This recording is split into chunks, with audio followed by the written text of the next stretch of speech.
Ini bab Tuhan yang membolak-balikkan hati-hati.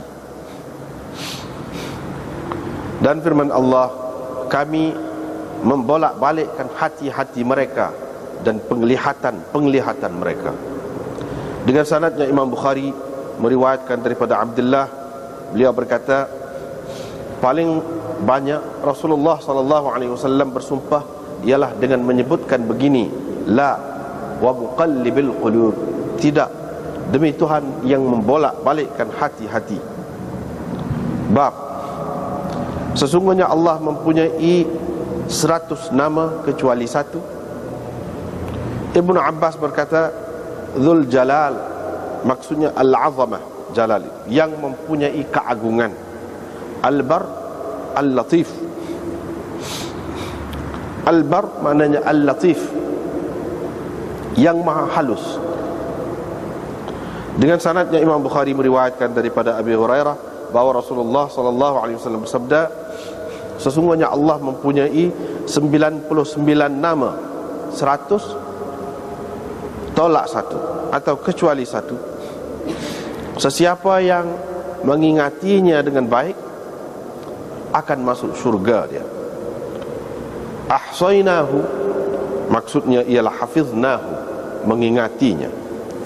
Ini bab meminta dengan nama-nama Allah dan berlindung dengannya. Dengan sanadnya Imam Bukhari meriwayatkan daripada Abi Hurairah daripada Nabi SAW, baginda bersabda, apabila seseorang daripada kamu pergi ke tilamnya ataupun ke tempat tidurnya, falyamfudhu, maka hendaklah dia mengebaskannya dengan hujung kainnya 3 kali. Dan hendaklah dia berkata, mengucapkan, Bismika Rabbi, dengan namamu Tuhanku aku meletakkan lambungku, dan dengan namamu aku mengangkatnya. Jika engkau menahan nyawaku, maka ampunilah dia, dan jika engkau melepaskannya, maka peliharalah dia. Seperti mana engkau memelihara, menjaga hamba-hambamu yang soleh.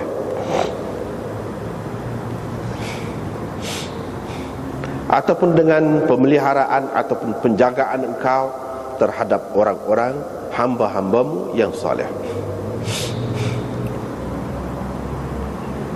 Yahya Bishr bin Mufaddal menjadi mutabi' kepadanya, yakni kepada Imam Malik,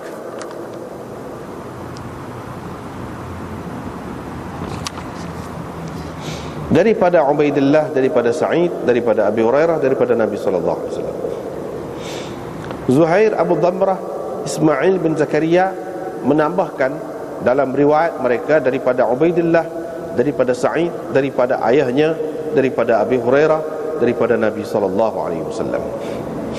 Ibnu Ajlan meriwayatkannya daripada Sa'id, daripada Abi Hurairah, daripada Nabi SAW. Dengan sanadnya Imam Bukhari meriwayatkan daripada Hudzaifah, beliau berkata, Nabi SAW apabila pergi ke tempat tidurnya ataupun ke tilamnya, baginda akan mengucapkan, Allahumma bismika amutu wa ahya. Oh Tuhan, Tuhanku, dengan namamu aku mati dan aku hidup. Apabila dia bangun pada waktu pagi, dia mengucapkan, Alhamdulillahilladzi ahyana, segala puji bagi Allah yang telah menghidupkan kita selepas mematikan kita. Wa ilaihin nusyur, dan kepadanya jua manusia dikembalikan ataupun dibangkitkan. Dengan sanadnya Imam Bukhari meriwayatkan daripada Abi Dzar, beliau berkata, Nabi SAW apabila mengambil tempat tidurnya pada waktu malam, baginda akan mengucapkan begini, Bismika namutu wa nahya, dengan namamu kami mati dan kami hidup.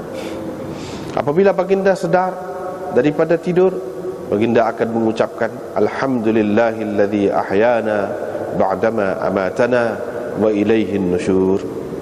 Supaya tadi, segala puji bagi Allah yang telah menghidupkan kita selepas mematikan kita, Dan kepadanya juga dikembalikan manusia itu,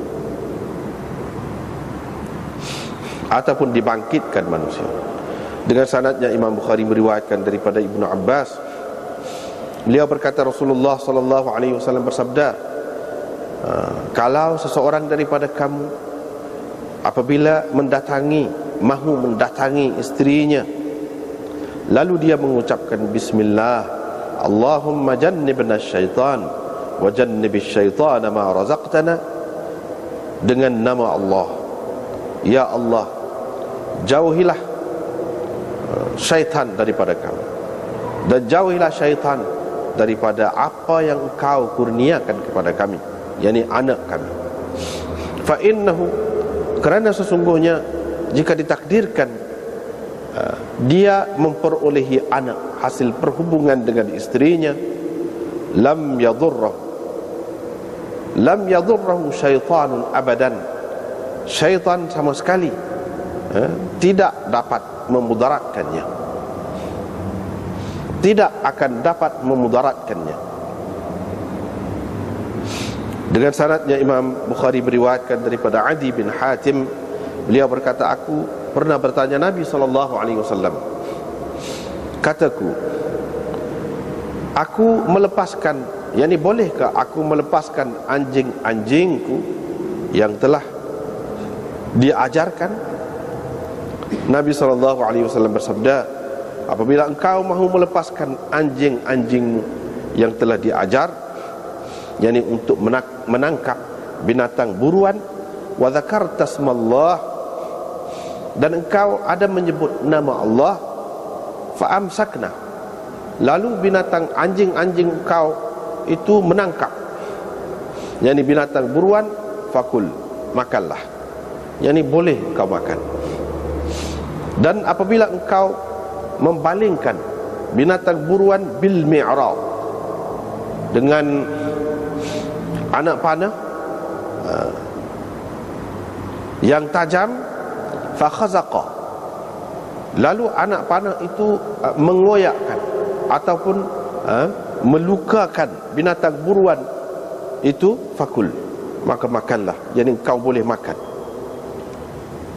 Dengan sanadnya Imam Bukhari meriwayatkan daripada Aisyah, beliau berkata, mereka bertanya, wahai Rasulullah, di sini ada orang-orang yang baru meninggalkan zaman syirik, yakni mereka baru masuk agama Islam. Mereka bawakan kepada kami daging-daging yang mana kami tak pasti adakah mereka mengucapkan nama Allah pada ketika menyembelihnya atau tidak. Qala, Nabi SAW bersabda, kamu sendirilah, kamulah sebut nama Allah, wa kulu, dan makan. Tabahu Muhammad bin Abdurrahman wa Darawardi wa Usamah bin Hafs. Muhammad bin Abdurrahman,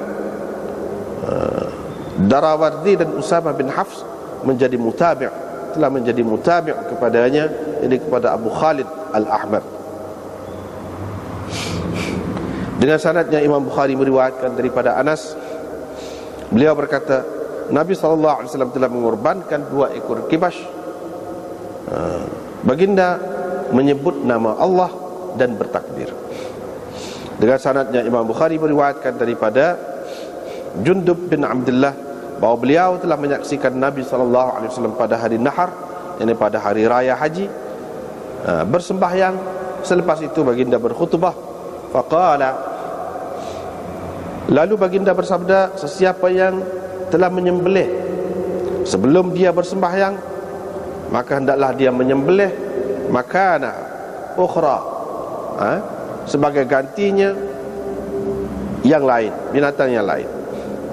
Dan sesiapa yang belum lagi menyembelih, maka hendaklah dia menyembelih dengan nama Allah, dengan menyebut nama Allah. Dengan sanadnya Imam Bukhari meriwayatkan daripada Ibnu Umar, beliau berkata, Nabi SAW bersabda, jangan kamu bersumpah dengan ayah-ayah kamu. Sesiapa yang hendak bersumpah juga, maka hendaklah dia bersumpah dengan nama Allah.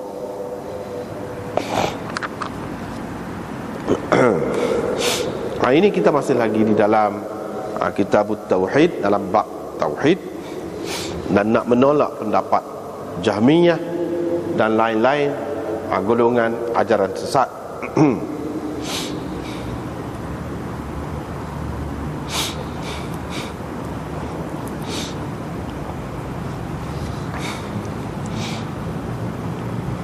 Bab wa muqallibil qulub.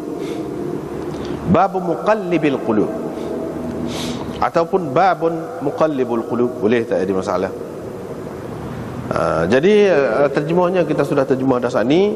Di sini Imam Bukhari bermaksud nak menceritakan bahawa di dalam Al-Quran dan hadis ada menyebutkan Tuhan sebagai yang membolak-balikkan hati-hati manusia, yakni yang mengubah hati manusia, sekali begini sekali begini. Yang menyebabkan manusia tu jadi berubah-ubah tu Allah yang mengubahnya. Jadi Allah yang perbuatannya lagu tu orang panggil muqallibul qulub. Muqallibul qulub, gitu. Itu sifat dia, salah satu sifat dia. Jadi Imam Bukhari kata dengan lafaz ni, muqallibul qulub ini di dalam Quran tidak ada, tapi dalam hadis ada. Nabi SAW bersumpah dengan la wa muqallibil qulub. Mana tentu sekali ini adalah salah satu sifat Allah. Sebab itulah dia bersumpah. Salah satu nama Allah, yang ini nama sifat dia. Walau bagaimanapun dalam Quran ada sebut juga, iaitu wa nuqallibu afidatahum wa absarahum.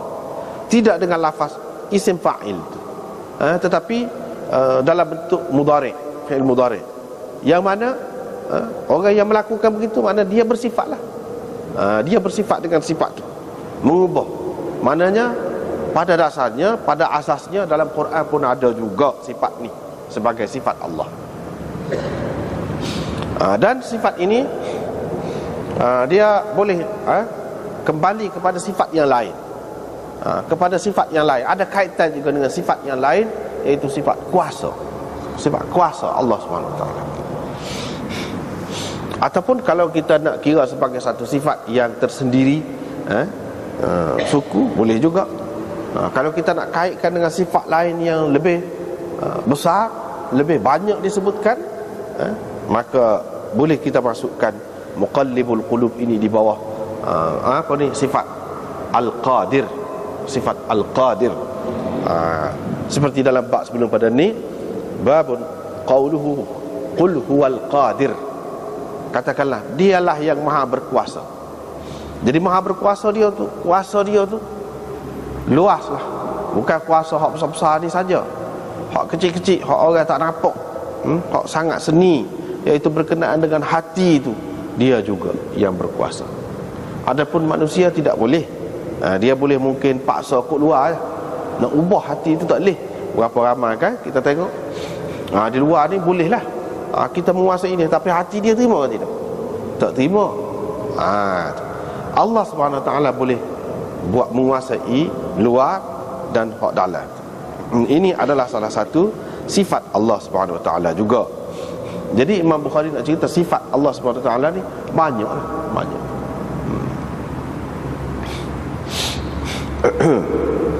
Lepas tu riwayat daripada Ibnu Umar, beliau berkata selalu Nabi SAW bersumpah dengan menyebutkan la, tidak, demi Tuhan yang membolak-balikkan hati-hati manusia. Yang ni tidak tu ada takdir, ada sesuatu yang dibuat lah lepas pada tu kira-kiranya. Tidak tu maknanya tidak, aku akan buat, aku tak nak buat, aku tak akan kata, demi Tuhan. Gitulah takdirnya. Demi Tuhan yang mana sifatnya mengubah hati manusia. Jadi dalam hadis ini disebutkan muqallibul qulub sebagai sifat Allah Subhanahu wa taala. Sebagai sifat Allah Subhanahu wa taala.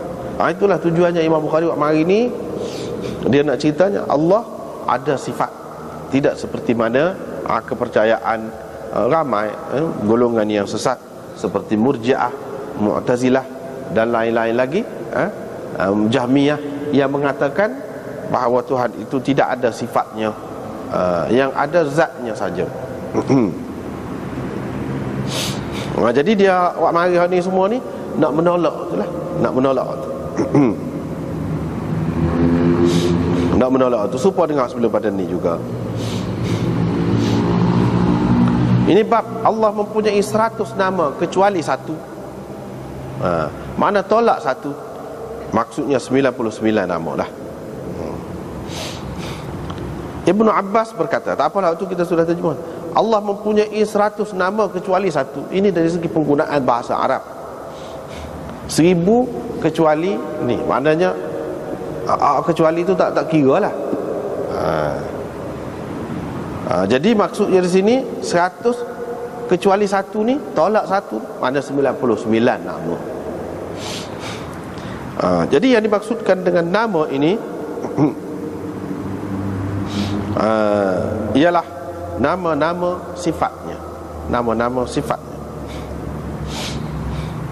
Qala Ibnu Abbas, dan hak maksud 99 ni yang tersebut di dalam hadis, satu hadis, gabung semua sekali. Bukan makna semua sifat Allah SWT itu 99 tu lah. Dah banyak lagi, banyak lagi.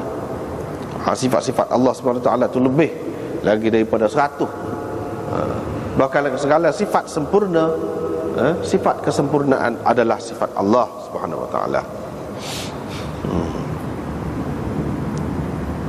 Jadi hak ni, hak maksud 99 ni, hak kata hafal ni masuk syurga ni, iaitu hak tersebut di dalam hadis, satu hadis. Terkumpul semua ni sekali. Terkumpul semua ni sekali. Sekali Nabi sebut. Dalam pada ketika tu juga dia sebut tu 99. Itu maksudnya.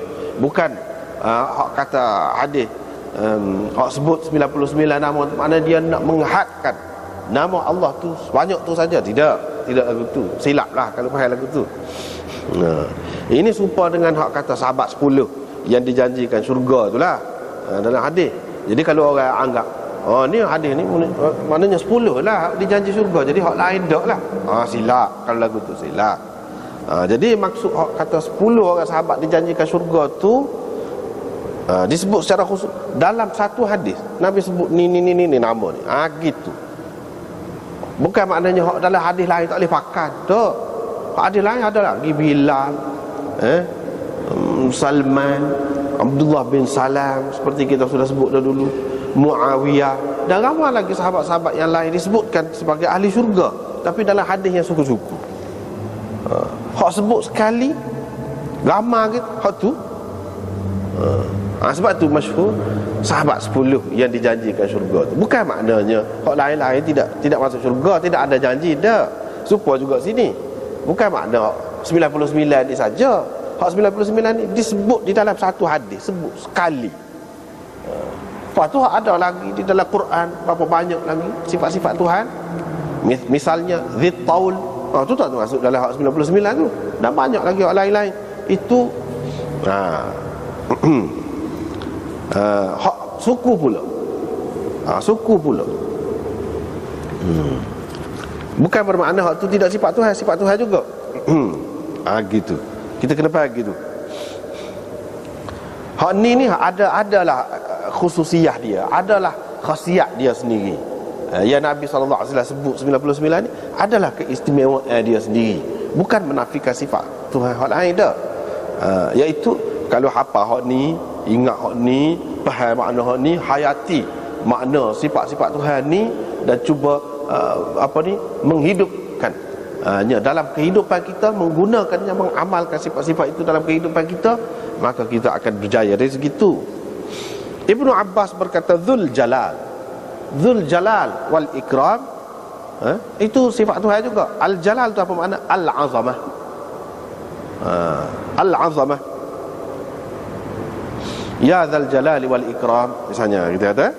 Jadi Al Jalal itu makna Al Azamah, Tuhan yang mempunyai keagungan, kebesaran. Al Barru, Imam Bukhari nak cuba nak menghuraikan makna-makna sifat Tuhan. Yang tersebut di dalam hak 99 itu. Sikit dia mari contoh. Hak lain pun lagu tu lah juga ada makna dia. Misalnya al-barru innahu huwal barrur rahim. Jadi al-barru tu apa makna? Al-latif. Makna dia Tuhan yang sangat seni, yang sangat halus. Jadi pengamatan, perhatian dia tu halus. Jadi mana kalau hak lain tak siapa tak boleh masuk. Boleh masuk. Kalau hak lain tak dengar, kena tak boleh masuk ke sepit lajak misalnya. Tak boleh nak kesat, dia boleh kesat. Itu makna halus. Amalan kita kecil setara mana tak nampak, dia nampak. Dia nampak. Hati kita, bisikan hati kita orang lain tak nampak, dia nampak. Itu maksudnya al-latif. Al-latif. Satu makna. Satu lagi makna lembut. Al-latif makna lembut. Jadi Tuhan itu bersifat dengan sifat lembut. Lembut tu maknanya adalah, maknanya sudut-sudut lembut dia tu. Di antara kelembutan dia tu makna tidak kata mudah marah lah, mudah murka, tidak. Itu kerana sifat latif tu lah. Latif. Jadi latif itu ada banyak makna lah. Al-bar, bar tu makna baik. Jadi hak ni bar ini dia kata latif tu lebih sesuai dengan makna lembut tadi. Lebih sesuai dengan makna lembut, bukan dengan makna halus. Tidak. Tapi dengan makna lembut. Itu makna bar. Kalau kita kata orang baik, orang baik dia tidak mudah nak marah, tidak mudah mecak, tidak mudah gitulah kita kata orang baik.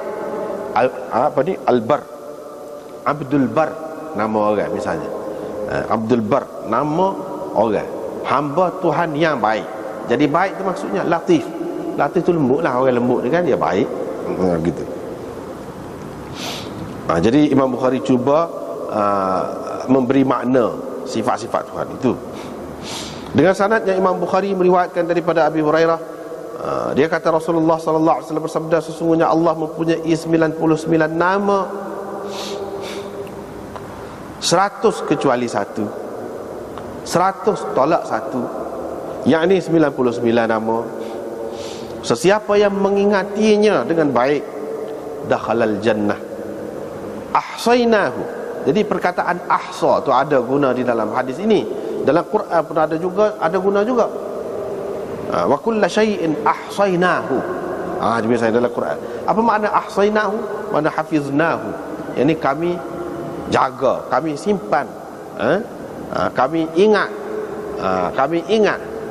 dengan baik.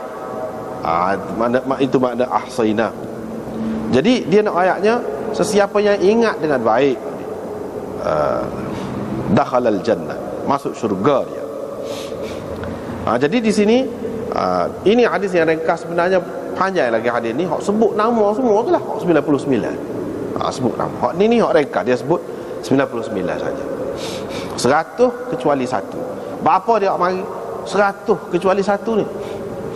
Takut-takut dibaca secara tashif. Secara tashif tis'atan wa tis'ina. Takut-takut orang baca tis'atan wa sab'ina. Tis'atan wa sab'ina jadi 79. Bukan 99.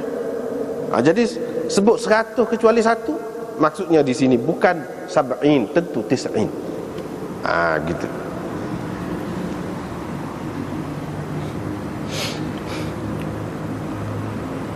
Sesiapa yang mengingatinya masuk syurga dia. Hak Imam Bukhari naknya kepada dia, dia nak ayatnya semua ni, hak 99 ni nama sifat kebanyakannya. Nama sifat. Tak secara lah sifat zat ke, sifat af'al ke, kalau mengikut pembahagian ulama tu tak kira lah tu. Tetapi ke mana-mana pun dia berkait dengan sifat.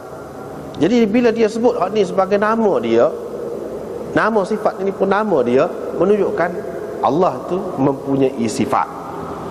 Dia nak tolak puak Jahmiyah yang tolak sifat tu lah. Sebab mereka kata kalau Allah tu mempunyai nama, Allah tu tak ada nama. Kata mereka tak ada nama. Nama dia Allah sahaja lah. Lepas tu hak lain tu ada pada dia ada. Tak ada suku. Kata dia tu. Dia nak tolak hak tu lah. Sebab dia kira hak nama Tuhan itu serupa dengan nama manusia lah. Dia kira gitu. Itu silap buat dia. Supaya orang tu kan Lahir dulu, lahir 7 hari misalnya kita kata, tak ada nama, lepas tu baru bubuh nama. Dia faham lagu tu. Jadi kalau kita terima Tuhan ni ada nama lagu ni, mana seseorang tu nama tu mari kemudian. Tuhan tu ada dulu. Jadi nama tu siapa dia yang buat. Sama ada kita kata orang lain buat ataupun dia diri buat. Jadi nama dia tu makhluk. Lagu mana makhluk tu nak ada pada Tuhan? Itu kemuskilan dia. Dia duk muskil gitu. Padahal tak ada kena mengena benda ni sekali selalu dengan Allah SWT sifat dia ni. Sekali selalu. Tidak kata kemudian marinya. Maknanya sama azali dengan Tuhan, sifat-sifat dia tu. Bukan kita kata baru ada seperti nama orang yang dibubuh nama tu. Tidak lagu tu.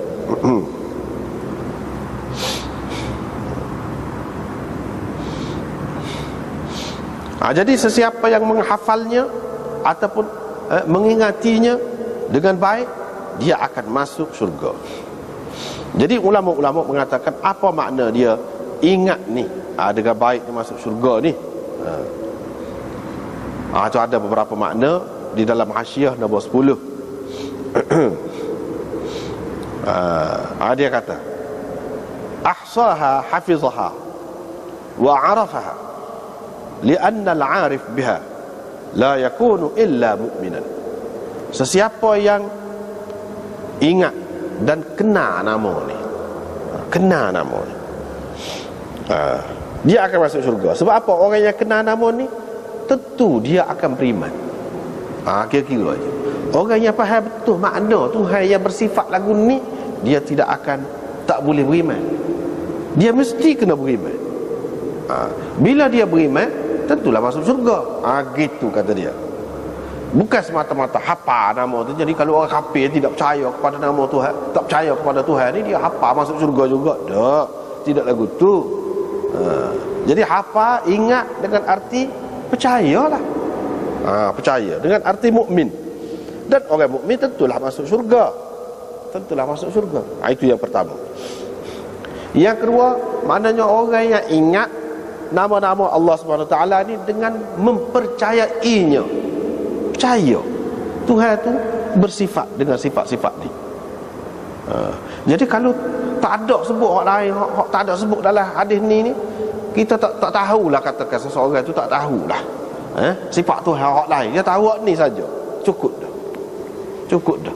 Sebab apa hak lain tu boleh masuk dalam hak ni, boleh masuk dalam hak 99. Jadi memadai dah. Sah dah iman dia tu. Itu dia nak ceritanya. Itu yang kedua. Yang ketiga, makna ahsaha ni, makna orang yang menghayati sifat-sifat Allah ini. Itu dia kata mana? Wa ataqal qiyama bihaqqiha wal amal bimuqtadaha. Mana orang yang menghayati, mengamalkan sifat Tuhan ini. Mengamalkan sifat Tuhan itu lagu mana? Tuhan itu baik, kita jadi baik juga. Gitu. Tuhan itu maha mengasihani, kita pun biar timbulkan, biar sifat kesian kat orang itu. Sian bukan setakat kat orang sajalah, apa-apa pun maknanya luas. Kau luas sifat kita tu, kau boleh. Sebab Tuhan maha luas sifat dia tu. Tidak ada siapa pun yang boleh sampai serupa dia tu, tak ada. Dan kalau kita kata ada sifat baik pun, baik kita tu tidak sama juga dengan Tuhan, tapi pada namanya sama kan, baik. Baik tu nak kita pun tahu baik tu orang suka, orang senang hati dengan orang yang baik. Jadi baik tu pula ada banyak pula. Ni baik sikit, ni baik lagi, ni baik telajak, misalnya. Jadi kan walaupun kita kata telajak pun serupa dengan Tuhan, tak ada juga. Baik Tuhan tu lebih luas maknanya. Tetapi asal makna baik tu kalau dihayati, begitu juga orang lain. Kuasa, orang ada kuasa, ada kelebihan dia, menunjukkan dia nak dah. Nabi SAW nak kita menghayati sifat-sifat Tuhan ni. Kalau tak ada kuasa, lemah. Lemah tu maknanya tak molek lah. Kita orang Islam ni lemah, jadi kena kuat. Ada kehendak tu, kalau kehendak kan Tuhan banyakkan kehendak dia, segala yang berlaku dengan kehendak dia. Kita pun kena ada kehendak. Tak boleh tak ada kehendak. Tak ada apa-apa kehendak dalam hidup. Hidup gitu je. Hak naknya hak baik lah. Kehendak tu hak naknya hak baik. Kalau kehendak tu kehendak jahat, niat jahat, tak boleh. Tu dosa pula. Hak kita kehendak tu hak baik. Gitu. Hak baik tu mengikut syariat lah. Kalau bunuh orang tak boleh. Tapi Tuhan bunuh orang tu dengan kehendak dia. Dia tak apa. Sebab tu kehendak dia tu tidak serupa dengan kita. Kehendak dia orang tu kena bunuh. Memang dia lah mati dengan cara lagu tu. Tak apa. Kita tak boleh. Dari segi syarak syariat tak boleh bunuh orang. Tidak kata kehendak tu bebas lah, sebebas-bebas je. Tak. Kehendak tu dalam batas. Tapi kalau kita ada kehendak, ada kuasa, ada sifat mendengar, sifat mendengar, dan mendengar tu kalau luah kita kata, sifat mendengar kita tu kita kata, kalau kita dengar dengan telinga saja terhad. Tetapi kalau kita pasal keset kau gapo kau, misalnya orang yang nak melakukan jenayah kisah pasal kamera kau, kita kata kamera sisi, jadi kita boleh nampak. Itu tidak menggunakan mata, tapi kita cuba buat untuk mengawasi keadaan itu. Jadi kau sempurna, kau boleh. Itu makna menghayati, mengamalkan sifat melihat. Tuhan nampak belakang dan dia tidak menggunakan mata. Kita kalau tak guna mata tak boleh. Tapi boleh kan dengan menggunakan alat-alat kan. Kita cuba buat untuk melihat yang lebih lagi. Hak jauh kita boleh melihat melalui TV ke, melalui sprong ke, kita kata kita boleh lihat. Jadi kita kalau kau banyak kita dapat lihat, kau boleh. Bintang kita tak nampak dengan mata biasa, kita pakai teleskop, nampak bintang-bintang, boleh. Itu makna kita menghayati sifat melihat. Sifat melihat Allah. Sifat melihat Allah, dengan sifat melihat itulah dia boleh hukum orang. Saya rasa orang ni buat jahat, buat nyayang orang tak nampak, dia nampak, dia tunjuk, senyap kan. Kalau kita boleh tunjuk lagu tu, senyap jugalah penjenayah. Dia tengok tu siapa, tengok gambar tu misalnya. Jadi kau sempurna. Itu makna di sebalik sifat-sifat Allah SWT. Dia memberi kemajuan kepada kita, bukan melemahkan. Tidak. Dia tidak suruh kita bersifat dengan sifat lemah, sifat tuli. Tu halah kurang tu tak sah. Dengan sebab itu kalau kita tuli pun molek, kalau kita cuba atasi. Kalau buta pun cuba atasi, biar jadi jelek. Hak tu kau molek. Kalau buta dengan pakai earphone kau, ataupun apa-apalah kita kata, molek. Sebab apa? Sifat hak tu tuli tu tak molek, kurang. Mana nak suruh sempurna. Apabila seseorang itu sempurna segala-galanya, barulah keputusan dia tu semakin dekat dengan ketepatan. Dan ketepatan yang dikehendaki daripada kita manusia ni sekadar tu tak apa dah. Dengan menggunakan alat-alat tadi, akal, menggunakan itu cukup dah. Tak apa dah. Walaupun kita tak tahu habis juga perkara, tak tahu habis juga perkara. Itu maknanya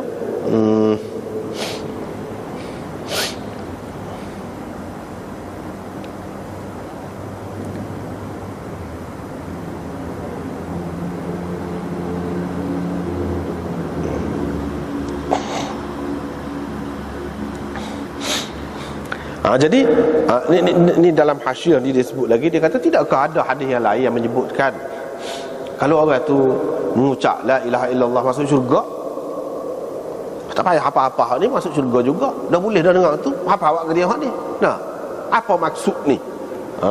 Kata apa ni? Ingat hak ni apa kelebihan dia?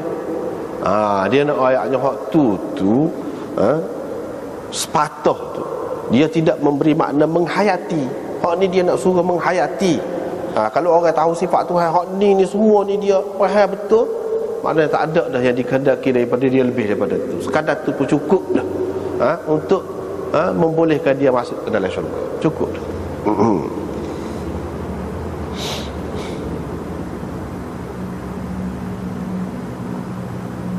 Begitulah. Babus su'al bi asma'illah wal isti'adzah biha. Ini bab minta dengan menggunakan nama Allah dan berlindung dengannya. Jadi hak ni dia nak ayat akidah belaka. Kita orang Islam minta apa-apa dengan nama Allah, bukan dengan nama hak lain-lain. Kalau tidak syirik. Dengan nama berhala ke, dengan nama tok nenek yang sudah mati ke, dengan nama wali-wali ke, dengan nama syaitan ke, dengan nama syaitan ke apa, itu syirik jadinya. Tak boleh. Tidak ada tauhid lah. Sekarang ni nak ajar tauhid. Tauhid lagu mana? Orang tauhid lagu mana? Kalau dia minta dengan Allah.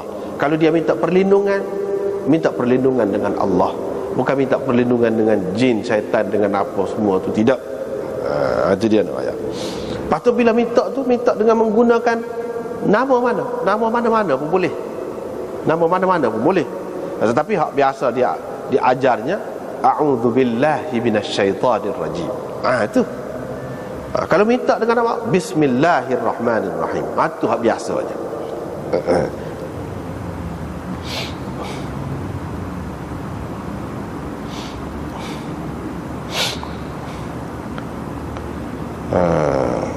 Riwayat daripada Abi Hurairah daripada Nabi sallallahu alaihi wasallam, dia kata sesiapa yang nak pergi tidur ke tilam dia ataupun ke tempat tidur dia, hendaklah dia kebah dengan ujung kain dia 3 kali. Dia kebah dengan ujung kain dia. Jadi hak ni tidak bermakna ini saja caranya. Nabi sallallahu alaihi wasallam nak ikat kita dengan cara ni. Kalau kita buat dengan cara lain tak boleh. Ada. Tidak gitu. Banyaklah dalam hadis ni. Misalnya dia kata suruh kebah dengan ujung kain. Lepas tu kalau kita sapu dengan nyapu sapu, kalau kita isak dengan vacuum misalnya, tak boleh kau. Supaya tolak. Maksud dia nak suruh cuci lah. Nak suruh cuci. Nak suruh cuci. Satunya tempat tidur tu kena bersih. Yang kedua, kita kena pastikan yang suruh kebas ni takut-takut ada dalam kain selimut duduk situ tu ke, ada jeking ke, lipah ke, gapo ke. Kalau kejut saja pada ada. Apatah lagi kalau memang ada hak bisa. Jadi tujuan suruh kebah-kebah tu nak suruh bersih lah. Nak suruh pastikan tidak ada benda-benda yang membahayakan itu. Kalau kita tak buat, ni dosa ke? Tidak termasuk dalam bab dosa. Ini termasuk dalam bab adab. Adab. Nabi SAW mengajar kita, dia tidak ajar tentang halal haram saja, dah. Dia ajar juga kita tentang disiplin ataupun adab. Dia tu sebagai ayah. Sebab itulah dia kata dalam hadis yang lain, innama ana lakum bimanzilatil walid. Aku ni bagi kamu supaya ayah lah. Jadi beza Nabi SAW ni daripada pemimpin-pemimpin yang lain. Kalau pemimpin-pemimpin yang lain, dia orang pemerintah, negarawan, dia nak cara ke negara. Tak ada nak cara ke tempat-tempat tidur ni. Cara nak masuk jambai lagu mana, nak tubik jambai, dia tak akan kecek dah. Orang pun akan marah ke dia kalau kecek benda-benda lagu tu. Sebab apa? Jadi mengganggu dia tu sebenarnya. Dia tak ada. Kemampuan dia tu tak ada kalau dia duk ganggu benda-benda lagu tu. Orang pun tak say. Orang nak benda lain yang sepatut dia buat lah. Tapi Nabi SAW tidak gitu. Sebab dia Nabi. Dia bukan negarawan sahaja, bukan pemerintah sahaja, tidak. Tapi dia segala-galanya. Menjadi qudwah, menjadi uswah, ikutan kepada kita dalam segala-galanya. Dalam bab ni supaya lah. Supaya. Jadi 3 kali untuk nak pastikan bahawa itu sudah betul-betul bersih. Wal yaqul bismika rabbi. Inilah maknanya minta dengan nama Allah. Bismika rabbi wada'tu jambi. Jadi Rabb itu salah satu nama Allah. Jadi tidak semesti sebutkan Allah, perkataan Allah, nama-nama Allah yang lain boleh. Misalnya sini, bismika rabbi. Maknanya aku meminta pertolongan. Aku meminta pertolongan dengan nama mu Tuhanku. Gitu. Jadi kata hak ni. Kata hak ni itulah yang Nabi sallallahu alaihi wasallam ajarnya. Jadi dalam perkara hak kecil-kecil lagu ni pun kita ingat Tuhan semua. Itulah tanda orang ahli tauhid. Ahli tauhid. Segala-galanya Tuhan, Allah belaka. Wada'tu jambi, aku letakkan lambungku. Maksudnya ini isyarat kepada sunnah dia. Sunnah dia kebanyakan lah, iaitu tidur atas lambung. Tidur atas lambung, bukan terlentang gitu. Mula-mula lah, pada tu tak apa nak terlentang nerak pun. Mula-mula letak nak tidur tu alah kanan dulu. Tapi keadaan juga bergantung kepada keadaan juga. Kalau kita duk ketak hidung dah, ketak hidung balik kanan kita kata, kita pusing kanan, ketak macam lah, kena pusing kiri lah, barulah dia jadi hilang. Ketak hidung tu ada maksud, tak apalah kalau hak tu. Ataupun kerana sesuatu sebab kalau lambung kanan kita tu sakit, kita boleh duduk balik kiri, tidak jadi masalah. Ini pun masalah adab, bukanlah kita terikat sangat dengan hak ni, tidak. Dalam keadaan biasa, dalam keadaan biasa, hak lebih moleknya ialah kita atas lambung kanan. Atas lambung kanan. Supaya apa? Supaya alik lambung kiri ni ada jantung, dia rehat sikit, lega, dia lega. Wa bika anfa'u, dan dengan namamu aku mengangkatnya. Dengan nama Tuhan juga. Jadi sebut nama Tuhan ni apa ni? Soalan, minta lah ni, minta tolong dengan nama Tuhan. Kalau engkau tahankan nyawaku, mana kalau tidur ni tak pakai tak bangun. Pakai tak bangun. Ramai kan orang mati bila tidur. Faghfir laha, engkau ampunilah dia. Ampunilah dia, yakni nafsi tu, diriku. Jadi hak nak ampun gitu gini tu diri tu. Kalau engkau tahan. Sebab apa? Pada ketika tu hak perlunya keampunan Allah dari akhirat esok. Tak ada orang lain. Kalau engkau lepaskannya, mana hidup lagi, boleh bangun pula.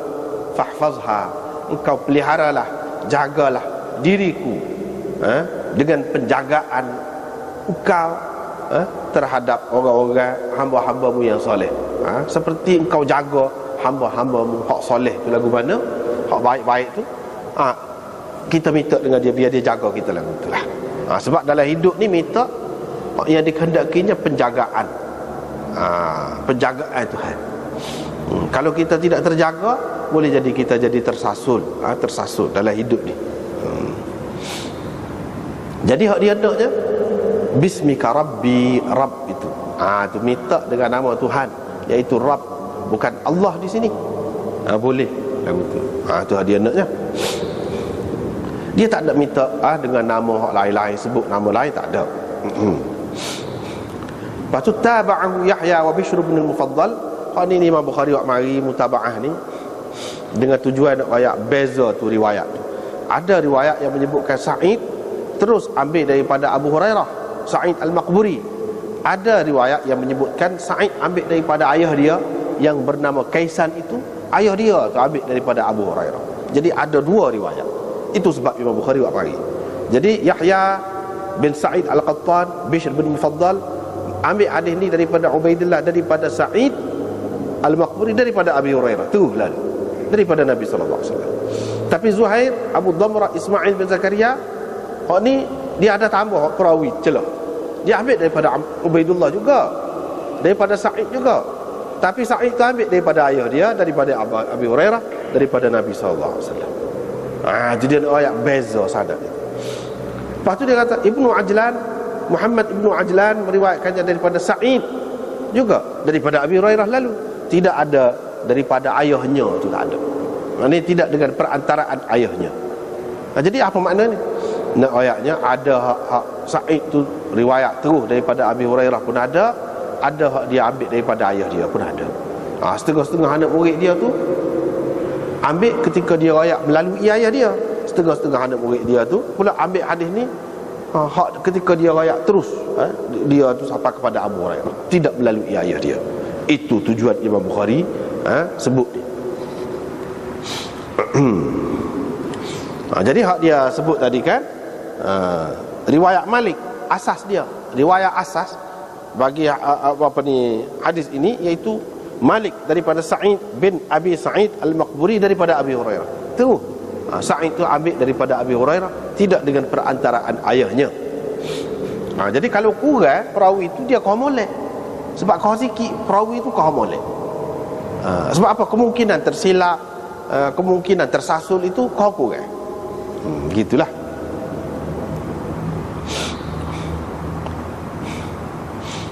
Lepas tu riwayat daripada Hudzaifah lagi. Nabi SAW bila dia pergi ke tempat tidur dia, dia kata Allahumma bismika, dengan namamu. Jadi namamu tu dia tak ada sebut namamu. Gapo dia nama? Tak ada sebut. Boleh juga lah betul. Jadi kalau kata nama Allah tu boleh berlaku lah kat mana-mana nama Allah. Walaupun kita tak sebut tu, kita maksudkan bismika ar-rahim ka, bismika al-bar ka, bismika al-latif ka, boleh berlaku. Jadi bismika amutu wa ahya, boleh juga lah betul. Sebab ka tu fahad, engkau, tidak orang lain, tidak orang lain, engkau. Dia kata lagu tu. Cuma mula-mula tu isyarat ya Allah dengan namamu. Jadi tentu sekali namamu di sini bukan Allah, sebab dia sebut dah. Allahumma, ya Allah tu sebut dah. Jadi dengan namamu ni hak lain-lain. Jadi hak lain-lain tu boleh.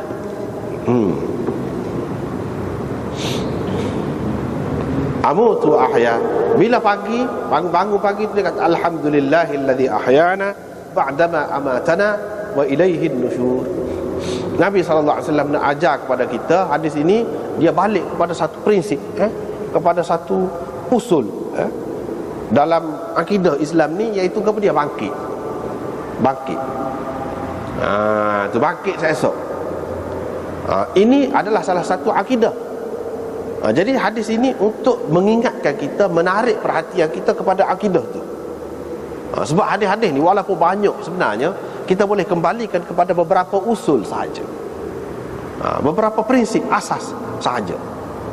Macam ni asasnya, prinsipnya ataupun usulnya, iaitu akidah percaya kepada hari bangkit. Hari bangkit.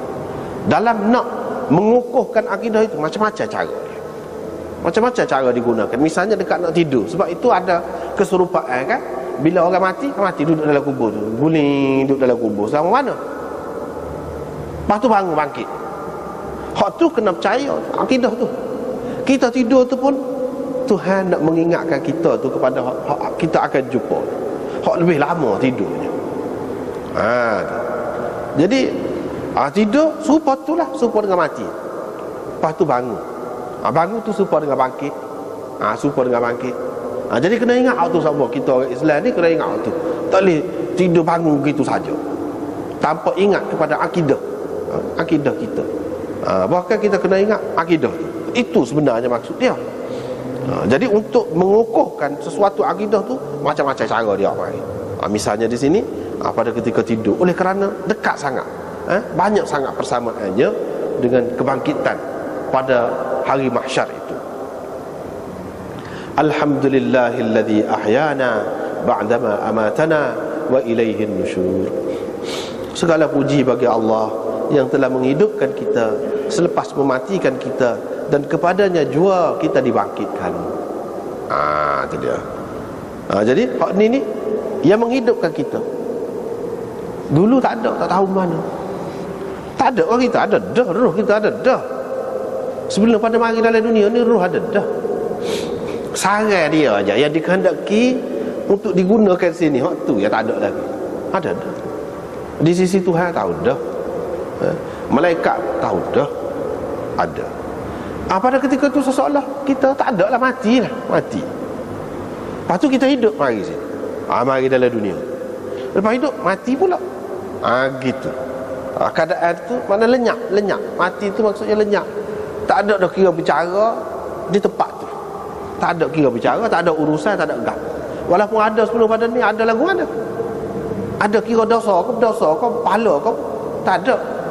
Jadi serupa dengan mati, tak ada gap satu. Tak ada yang diambil kira pada ketika tu. Itu dikatakan mati. Jadi disebut di sini, Tuhan yang menghidupkan kita selepas mati gitu. Kalau nak kira hak lepas memang gitu juga. Mati pada hakikatnya, tak ada dikira apa-apa kita sebelum pada mari dalam dunia. Bila mari dalam dunia itu hidup. Itu dari satu segi. Kalau nak bawa kepada akidah kita selepas mati, maksudnya selepas kita bangkit itu kita hidup. Sebelum pada tu kan kita mati. Selepas kita hidup dalam dunia, ke situ. Dia nak ajar kepada dia, biar kita ni sentiasa ingat kepada Allah. Dan akidah tu biar tertanam betul-betul, biar kejap betul-betul. Sehingga kalau kita nak mati semati, dah kita tidak nak mati dalam keadaan biasa. Dia nak tidur pun kita ingat ke dia. Pada ketika nak mati tu, nak tidur lama lah. Kira-kiranya orang ni kalau dilatih lagu ni daripada kecil, dia tidak akan lupa kepada Allah. Dan hak naknya bila dia bangkit esok, dia tidak ingat benda lain, tidak mengapu kongsi, bahkan puji kepada Allah. Ingat kepada Allah juga. Hak tu hak naknya. Riwayat daripada Abi Dzar, dia kata Nabi SAW bila nak mengambil tempat tidur dia pada waktu malam, dia kata bismika namutu wa nahya. Jadi ada kata amutu, ahya, ada kata namutu, nahya, ada, boleh berlaku. Boleh berlaku. Jadi hak kata amutu, aku tu jiwa atas orang. Kalau namutu ramai kan anak-anak nak tidur berlaku tengah malam ni. Sebab tu dia kata nak ambil tidur tengah malam. Sebab tengah malam ni ramai anak-anak dia. Jadi kami tidur ni dengan namamu, kami mati dengan namamu, dan kami hidup dengan namamu. Jadi sebab hak Islam yang percaya kepadamu ni bukan aku seorang, anak-anak yang lain-lain pun lagu tu jugalah minta pertolongan denganmu jugalah. Boleh juga. Ataupun kalau nak kira masing-masing, orang lain baca hak dia, hak ni baca dia, boleh juga. Walaupun begitu, walaupun kata namu tu ni bukan wanahya ni, bukan makna hak lain-lain tak payah baca. Dah baca juga. Hak lain-lain tu pun kena baca juga.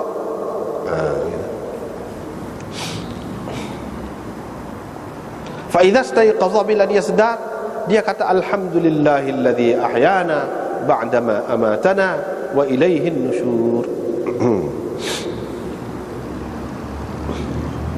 Itu dia.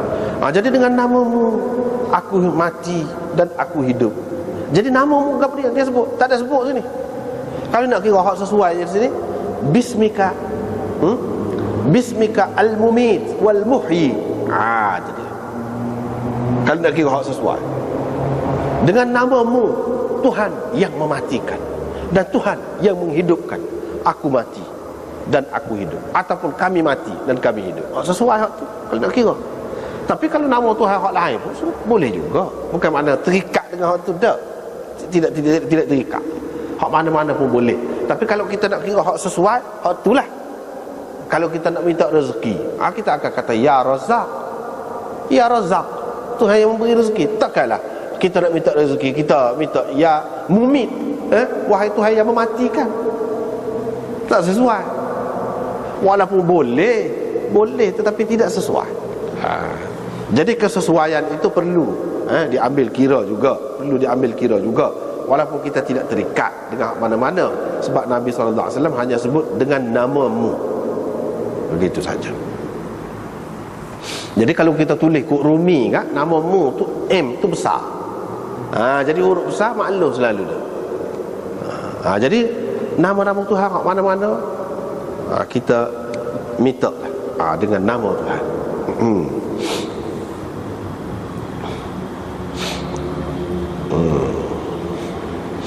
Riwayat daripada Ibnu Abbas, beliau berkata Rasulullah sallallahu alaihi wasallam bersabda, kalaulah seseorang daripada kamu bila nak mendatangi isterinya, yakni menyetubuhi isterinya, dia pun baca bismillah, Allahumma jannibna syaitan wa jannibish syaitana ma razaqtana.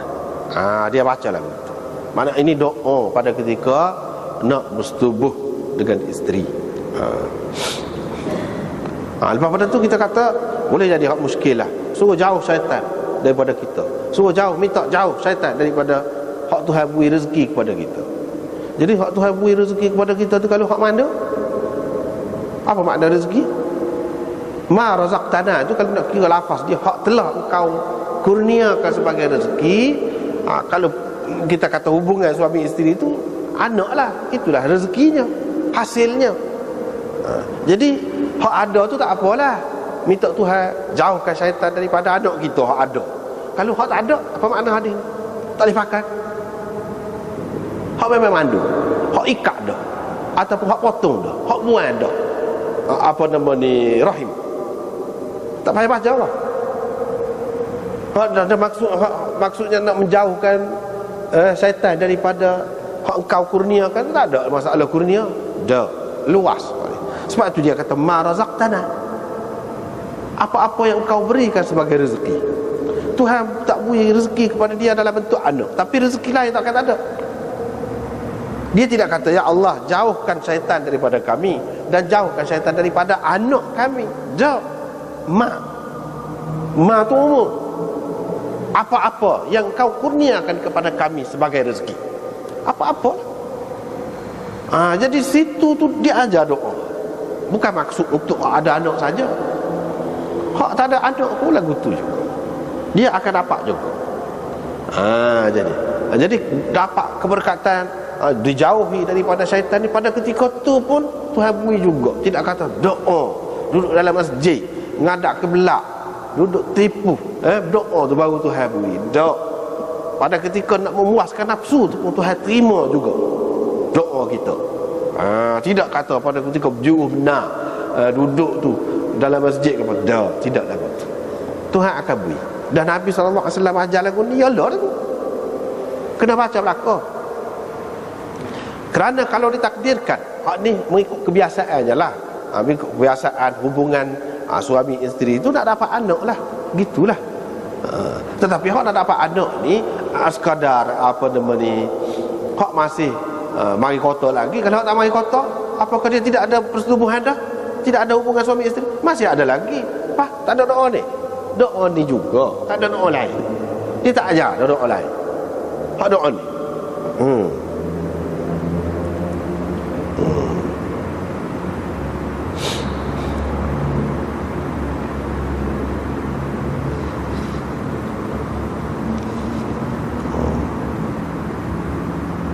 Ada doa lain juga, mana dia sebut dalam hadis, Allahumma la taj'al lisyaitan fima razaqtana nasiba. Ada juga. Itu pada ketika nak berhubung dengan isteri lah. Ada juga disebutkan itu sebagai doa. Jangan engkau berikan habuan pada apa yang engkau kurniakan kepada kami ini, kepada syaitan. Jangan engkau beri sedikit pun habuan kepada syaitan pada apa yang engkau kurniakan kepada kami. Ada juga tu. Tapi hak kebanyakan yang ni, kalau dikurniakan ada, syaitan tidak memudaratkannya sedikit pun. Jadi apa makna syaitan tidak memudaratkan sedikit pun ini? Apa makna? Jadi macam-macam lah pendapat ulama. Ni kata gini, ni kata gini. Kita pun sudah jumpa banyak kali dah sebenarnya hadis ni. Sudah jumpa banyak kali dah. Jadi hak paling baik ni nak sebut ni, moga hak lain-lain tu sebut dah juga dulu. Hak paling molek berhubung dengan hadis ni kau dia. Ada riwayat yang mengatakan syaitan ini dia nak berkongsi sama. Itu dia. Wasyarikhum fil amwali wal aulad. Tuhan beri kebenaran kepada syaitan ini untuk berkongsi dengan manusia dalam harta benda dan anak pinak. Maknanya peluang hak syaitan minta nak goda, nak rosakkan manusia ni sampai ke peringkat tu. Dalam Quran pun ada sebut itu. Jadi dalam hadis ada sebut syaitan ini kalau kita tak baca hak ni, dia duduk melilit lah.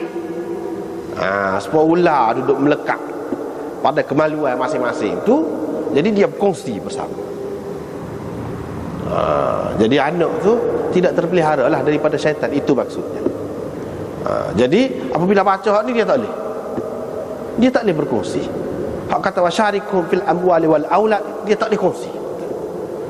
Jadi hak ni doa ni sebagai pendinding, penghalang syaitan daripada berkongsi dengan kita pada anak kita.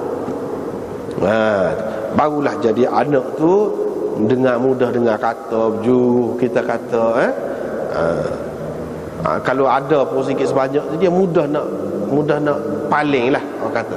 Tidak jadi kerah. Ia jadi kerah apa? Pasal kait dengan syaitan juga. Ia jadi payah basah sangat. Kerah pala sangat tu. Inilah yang dia ajarkan. Hak tu paling baik. Walaupun ada lagi makna-makna hak lain, tetapi hak lain itu tidak umum lah, tidak boleh kata umum. Syaitan tidak boleh memudaratkan dari segi tak ada penyakit. Tak mesti, boleh jadi kena juga penyakit. Ada kata tidak kena penyakit gila babi. Tak mesti waktu tu, tak mesti. Ada yang mengatakan syaitan ni mana dia ganggu, dia cocok pinggan anak baru lahir itu jadi jerit. Bahkan jerit tu bermolek baru dari satu segi, dari segi hak zahir ni. Jadi tak kemah belaka tu. Hak paling baiknya kita kata hak tadi, sebab dia ada sesuai dengan ayat Quran itu. Dia akan cuba berkongsi dengan kita, kongsi makan, kongsi harta benda, kongsi gapo, semua dia kongsi.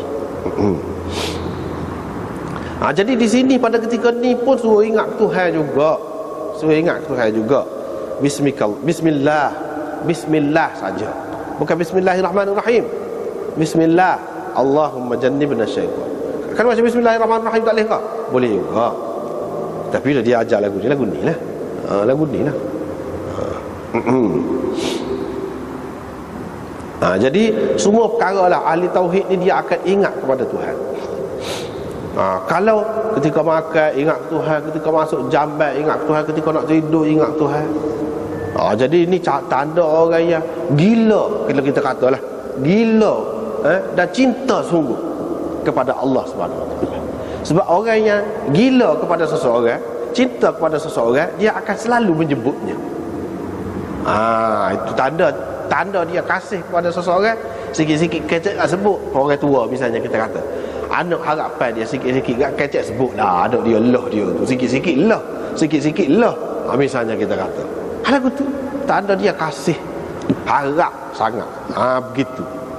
Jadi orang Islam ni dia ajar lagu mana, bukan sebut lah, bukan sebut orang perempuan, bukan sebut orang tu, orang ni, jin, syaitan, tak. Sebut nama Allah. Sebut nama Allah. Sebab Allah boleh tolong. Kalau kita sebut nama kasih kita manusia, tak boleh nak apa dia. Tidak akan dia dapat beri berkat kepada makanan kita, ke anak kita, ke gapo, tak ada. Syaitan bahkan memudaratkan lagi kau ada. Jadi tak dapat tidak, Allah jugalah yang paling baik untuk kita berlindung, untuk kita minta tolong. Hak lain-lain tak boleh berlaku. Kalau minta tolong dengan polis pun, dia setakat mana nak jaga, terhad sangat dia tu. Jadi sebab tu tak boleh. Hak paling maha menjaga, Al-Hafiz, Ar-Raqib, Allah Subhanahu Wa Taala.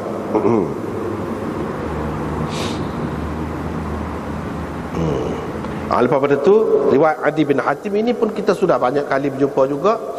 Dia tanya pasal lagu mana kalau lepas anjing. Jadi anjing ni kita boleh buat buru dengan dia.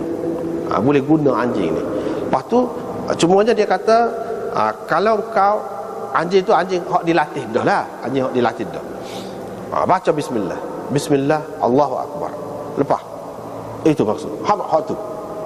Dia pun pergi kejar. Dia repih ke tekak kau lagu mana kau kekoh kau. Boleh kita makan. Tak bismillah. Tak ada bismillah. Kita tengok mampu tu. Tak ada bismillah. Tak apa, boleh makan. Ni nak ayatnya kelebihan. Sebut nama Allah tu. Sesuatu yang kena sembelih, tak sembelih tak apa. Sesuatu yang kalau nak kira dalam keadaan biasa berjuru benar lah, kena ada syarat-syarat dia punya. Kena putus orang tu, orang ni kita kata. Tetapi ada keadaan tertentu di mana tak diambil kira hak tadi tu. Tak diambil kira hak tadi. Hak lebih pentingnya Allah, nama Allah tu hak paling penting. Dengan sebab itulah kalau orang kafir sembelih pun tak jadi. Walaupun putus orang hak dikehendak kita pun tak jadi juga. Sebab apa? Sebab dia tidak percaya kepada Allah, tidak terima Allah. Sedangkan nak menyembelih binatang ni sakit juga binatang tu. Jadi sakit juga dia tu. Kalau boleh pun kita nak guna, kita nak mematikan binatang tu dengan nama Allah, dengan kita ingat ini kurniaan Allah, Allah benarkan kepada kita. Hak tu yang boleh, dengan izin Allah.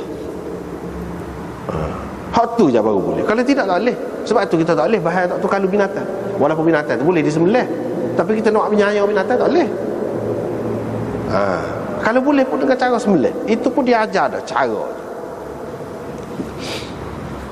Jadi kalau anjing-anjing itu tangkap, kamu boleh makan. Supaya juga kalau kamu pekong dengan mi'rat. Mi'rat ini anak panah yang tak ada bulu dia, tak berapa bulu di hujung dia. Kayu saja, tapi di hujung dia tu ada besi tajam. Besilah. Besi tu tajam. Tajam tu macam pisau. Panjang gitu. Berat balik depan lah. Jadi kalau kita pekong, dia akan pergi mata dulu. Dia akan pergi mata dulu. Jadi kalau kena tu, walaupun tidak kena tekak, dia tak putus orang, kena lain, asalkan tubik darah, Nabi SAW kata, kalau kamu sebelum pekong tu bismillah dulu, boleh makan. Boleh makan. Itulah kelebihan nama Allah, boleh makan. Mana tidak seperti biasa putus orang pun tak apa. Tapi kalau mi'rat ini, kalau mengikut bahasa hak asal dia, mi'rat tu maknanya dari segi lentang hak kena tu ar. Kalau kena lentang kayu ni, kita pekong kena kok lentang, bukan kena kok tajam dia tu, kena kok lentang, tak boleh makan. Sebab itu termasuk dalam al-mawqudah, yang mati kerana dia terhentak dengan kuat. Itu tak boleh. Tapi hak sini mi'rat di sini bukan dengan maksud gitu. Mi'rat di sini hak ada mata dia dah berat balik depan, balik mata. Kan kalau pisah, kan kalau berat balik depan, kita pekong dia gelik mata dulu, dia tak pergi kot lain. Hak tu yang dimaksudkan di sini. Bukan maknanya kena ke mana-mana pun, tak ada tubik darah boleh berlaku. Tak boleh gitu.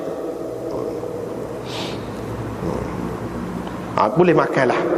Kalau apa nama ni, kena kut tajam dia tu, kena mana tak kira. Kena mana tak kira. Jadi di sini juga disebutkan, kau sebut nama Allah. Nama Allah. Jadi kita kata bismillah wallahu akbar. Bismillah Allahu akbar. Begitu. Bukan bismillahirrahmanirrahim, sebab tidak diajar oleh Nabi kita. Sebab ar-Rahmanir-Rahim itu gambaran mengesihani. Sedangkan tak ada kesian tu, kalau kita kesian tak boleh. Tengok kalau orang jenis kesian, boleh dia sembelih? Tak boleh. Jenis nakut, boleh? Tak boleh sembelih. Jadi sifat itu tidak disebutkan. Sebab di sini tidak dikehendaki kesian. Kalau kesian tak boleh, tak akan jadi, tak akan terbuat kita. Allahu Akbar, Allah Maha Agung. Atas dasar kita terima dia ni agung, dia benarkan kita makan, kita sembelih, kita matikan binatang. Atas dasar tu, atas iktikad itu saja yang membolehkan kita sembelih binatang, makan binatang. Kalau tidak, tak boleh. Sebab apa? Memang menyakitkan dia. Menyakitkan dia. Itulah kelebihan kita di manusia. Walaqad karramna bani Adam. Kami telah memuliakan anak Adam ni. Itulah. Hak lain boleh sembelih, boleh makan. Semua ni Tuhan buat ni untuk manusia. Manusia Tuhan buat untuk dia, bukan untuk benda lain. Sebab tu yang marah sangat. Kalau manusia ni hak dia buat untuk dia, tiba-tiba pergilah ke lain, puja hak lain, duk agungkan hak lain. Sedangkan hak lain semuanya buat untuk dia. Dia tu pula jadi koli, jadi hamba pula. Sedangkan dia dijadikan sebagai tuan. Sebab itu Tuhan marah. Dia manusia hanya hamba Allah, bukan hamba orang lain. Lepas tu riwayat Aisyah, ada orang kata sini ramai orang hak baru masuk Islam. Jadi kita pun tak pasti juga dia mari daging tu dianya baca bismillah ke tidak ketika sembelih. Kita tak pasti. Nabi SAW kata, mula baca bismillah, sebut nama Allah, makan, boleh makan. Jadi kita tidak maknanya nak pastikan orang hak sebelah tu kena jurus setara mana, lebas setara mana, alis setara mana baru boleh makan. Dah, orang biasa pun boleh, orang jahil pun boleh. Tidak kata syarat hak ni kena syarat orang alis. Supaya nak jadi tu imam tu ada kan? Ada kan? Kena pandai gini, kena pandai gini. Abad sebelah ni tidak. Tidak. Jadi kalau orang yang kita tidak pasti akidah dia, cuma secara umumnya kita kata dia ni orang boleh, tak apa lah. Cuma kita kena ingat baca bismillah kita tu bila nak makan. Sebab apa? Itulah ulama, ramai juga ulama yang mengatakan baca bismillah tu mesti pada ketika nak sembelih. Kalau tidak, tak boleh makan. Mengikut Imam Malik, tak boleh makan binatang yang disembelih, tak boleh makan. Tapi orang-orang yang kata tak apa, tak bismillah, buktinya hak ni. Dia kata dalil dia hak ni. Macam Imam Syafi'i, dia mengatakan tidak syarat bismillah. Kalau baca bismillah lagi molek lah. Tapi kalau tak baca pun sah juga, boleh makan juga. Mana dalil? Ini hadis ni. Kami tak pasti dia baca bismillah ke tidak.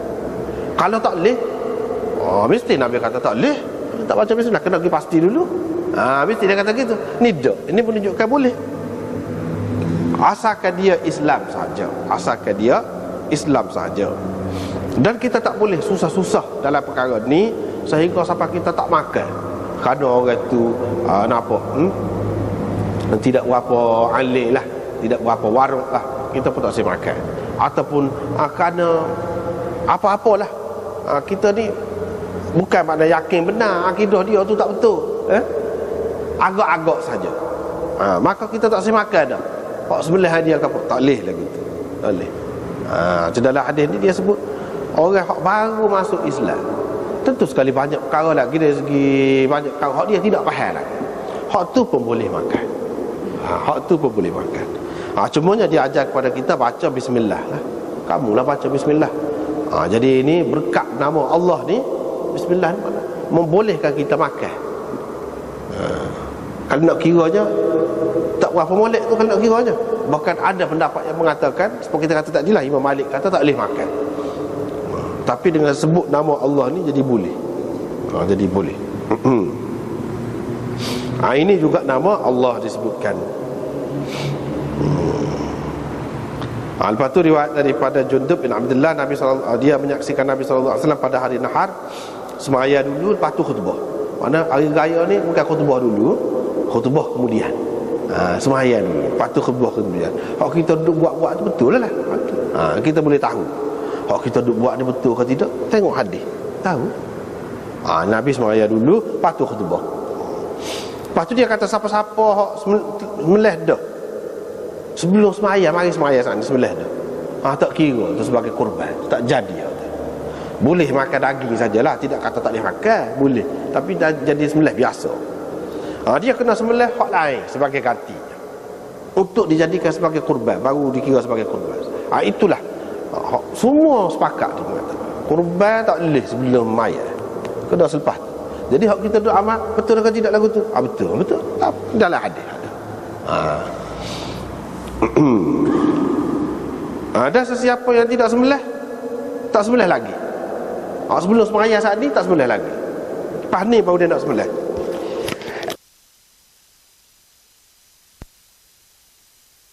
Taklah dia menyembelih dengan menyebut nama Allah. Sebut nama Allah. Dia sebut di sini. Di sini dia suruh sembelih dengan menyebut nama Allah. Ada sebut. Sebab itulah Imam Malik kata kena sebut nama Allah. La ta'kulu mimma lam yuzkar ismullah alaih. Jangan kamu makan binatang-binatang yang tidak dibaca bismillah ketika ketika menyembelihnya. Jangan kamu makan. Dia pegang ayat tu.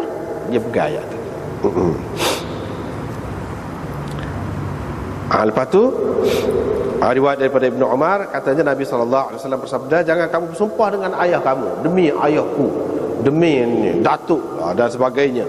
Tak boleh. Kalau nak bersumpah juga, bersumpahlah dengan nama Allah. Bersumpahlah dengan nama Allah. Jadi nama Allah ni boleh digunakan untuk ambil berkat, untuk minta tolong, untuk minta perlindungan, untuk bersumpah. Boleh digunakan nama-nama Allah. Tu Imam Bukhari naknya, falyahlif billah, maka hendaklah dia bersumpah dengan Allah. Jadi Allah tu nama-nama dia lain boleh juga guna, boleh. Misalnya Nabi SAW kata tadi, la wa muqallibil qulub, la wa muqallibil qulub. Jadi itu dia bersumpah juga. Sumpah bukan dengan Allah, lafaz Allah, tapi muqallibil qulub, sifat Tuhan. Boleh. Asalkan nama Tuhan lah, nama zat atau nama sifat, kata kira lah, boleh berlaku. Tu dia naknya. Waktu babu ma yuzkaru fi dzat, wan nu'ud wa asamillah. Sekatulah Allah.